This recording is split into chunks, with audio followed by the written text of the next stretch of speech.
নমস্কাৰ প্ৰিয় দৰ্শকসকল, আপোনালোকে চাবলৈ আৰম্ভ কৰিছে আসাম লাইভ 7 আৰু এটা প্ৰাসংগিক সাম্প্ৰতিক সময়ৰ অতি এটা স্পৰ্শকাতৰ বিষয় লৈ আপোনালোকৰ সন্মুখত মই বিকাশ। প্ৰিয় দৰ্শকসকল, অসমখন বাৰু প্ৰকৃততে কি? যদি অসমখন আপোনাৰ মোৰ বাবে মাতৃভূমি, অসম যদি আমাৰ বাবে জন্মভূমি, অসম যদি আমাৰ বাবে জননী, তেনেহলে একাংশ অনা অসমীয়া তথা বহিৰাগতৰ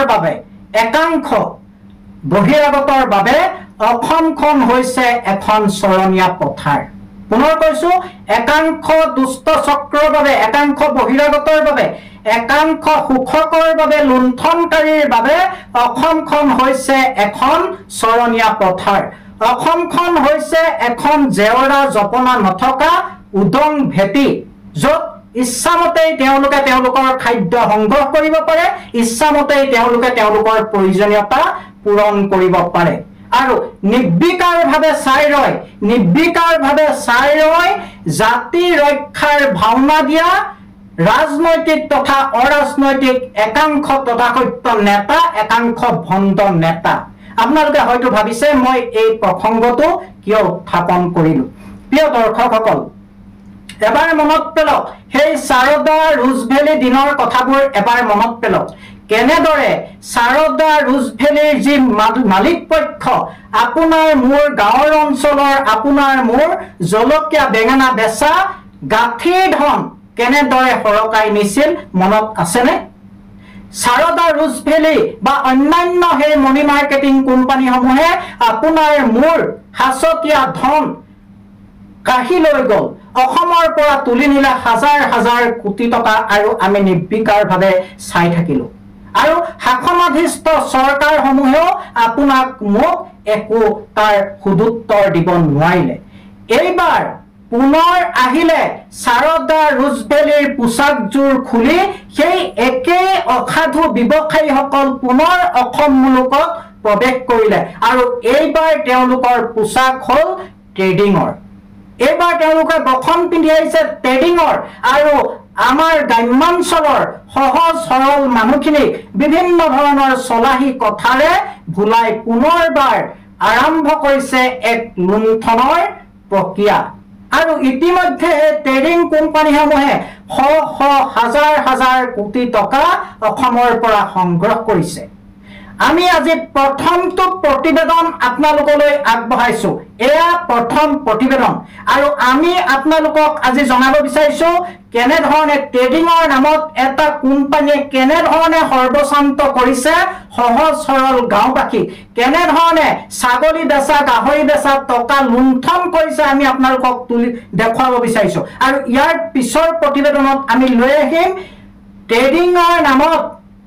কোন কোন কোম্পানীয়ে কেনেধৰণে কাম কৰিছে। প্ৰকৃতাৰ্থত এইসকল কোম্পানীৰ RBI গাইডলাইন এইসকলে ফলো কৰিছেনে? এওঁলোকৰ সেবিৰ অনুজ্ঞাপত্ৰ আছেনে?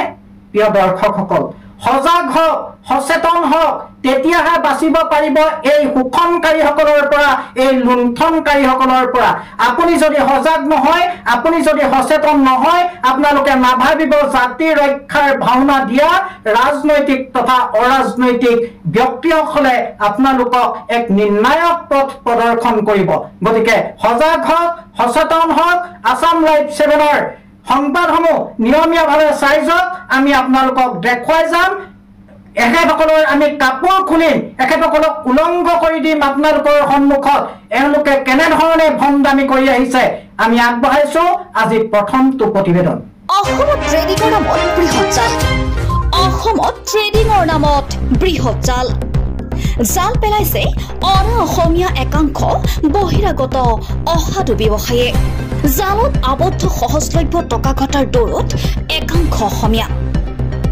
নীৰৱ আজি জাতি ৰক্ষাৰ ভাওনা দিয়া একাংশ ৰাজনৈতিক অৰাজনৈতিক ভণ্ড নেতা।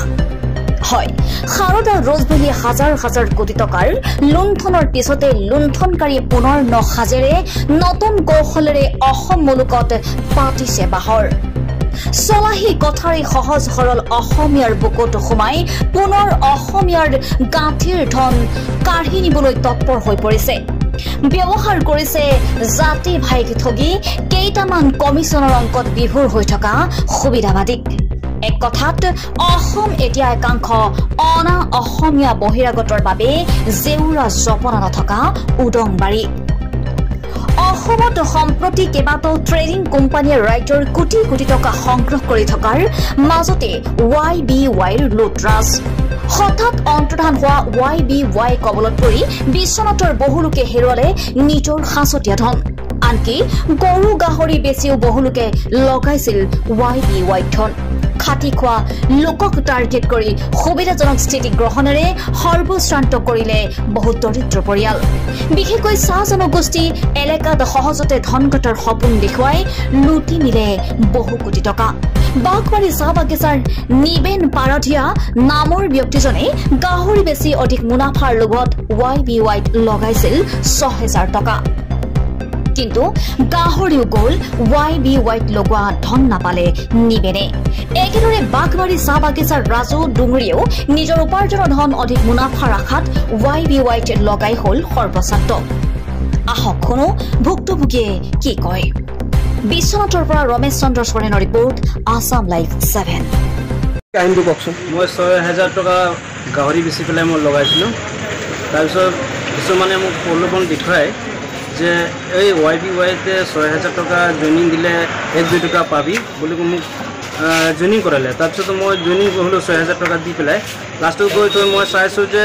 এইটো বন্ধ হৈ আছে মই যে দুখীয়া শ্ৰেণীৰ মানুহ কোনো কৰ্মসংস্থাপন নাই গাহৰি বেচি পেলাই মই 6,000 টকা মই দিলোঁগৈ জইনিং কৰিলোঁ এতিয়া 1 টকা মই উইথড্ৰ কৰিব পৰা নাই তো মোক এতিয়া এই টকাটো মই উইথড্ৰ কৰিব পৰা নাই বন্ধ হৈ আছে মই এইটো টকা মোক লাগে ৱালেটত কি দেখাই আছে KYC দেখাই আছে KYC এতিয়া সাবমিট কৰিবলৈ হ'লে 6,000 টকা লাগে মই 6,000 টকা ক'ৰ পৰা মই পাম এতিয়া কি ভাবিছে মোক টকাটো যিখিনি মোক ফচি গৈছে সেই টকাটো মোক লাগে ক'ৰ পৰা আপুনি ইনভেষ্ট কৰিছিলে পইচা মইতো যিটো টকা মই ইনভেষ্ট কৰিছোঁ মই গাহৰি বেচি পেলাই সেই 6,000 টকা মই দি দিছোঁ 1-2 টকা পাই পেলাই নিজৰ ল'ৰা ছোৱালীক মই কিবা এটা কামত খটাম বুলি মই লগাইছিলোঁ কিন্তু এই 1 টকা 2 টকা মই নাপালোঁগৈ কিবা এটা লাভ হ'ব বুলি ভাবিছিলে মই 1-2 টকা কিবা পাই পেলাই মই কিবা এটা কাম কৰিম বা ল'ৰা ছোৱালীক মই হোষ্টেলবিলাকত দিছোঁ সিহঁতক মই হোষ্টেল ফিজবিলাক দিম বুলি মই 6,000 টকা মই এতিয়া মই ভাবোঁ যে অসম চৰকাৰক যাতে সেই YBY টকাটো ফচি যোৱা টকাটো মই পাবলৈ বিধ ব্যৱস্থা কৰি দিম এতিয়া গাহৰি গ'ল পইচাও গ'ল গাহৰি গ'ল পইচা গ'ল এতিয়া মই দুখীয়া শ্ৰেণীৰ মানুহ মই টকাটো কেনেকুৱা মই পাম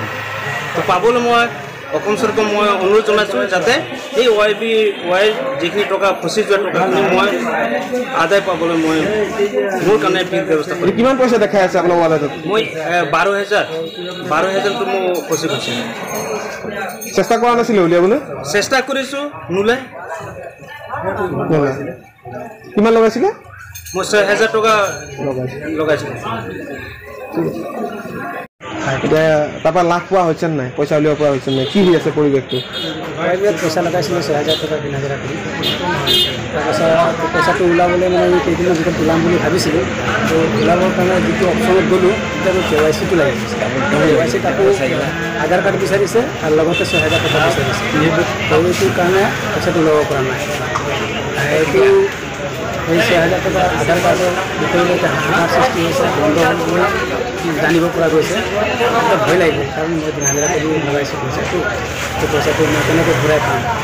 ব্যৱস্থা মই বিচাৰি পোৱা নাই এতিয়া কি কিমান টকা দেখাই আছে এতিয়া ৱালেটত আছে আপোনাৰ 21,500 কি কৈ আছে আপোনালোকৰ যি আপলাইন আছিলে আপলাইন কৈ আছে আপলাইনে বস্তুটো ব্যৱস্থা কৰি আছে ব্যৱস্থাৰ কাৰণে লাগি আছে পইচা দিম বুলি কৈছে নেকি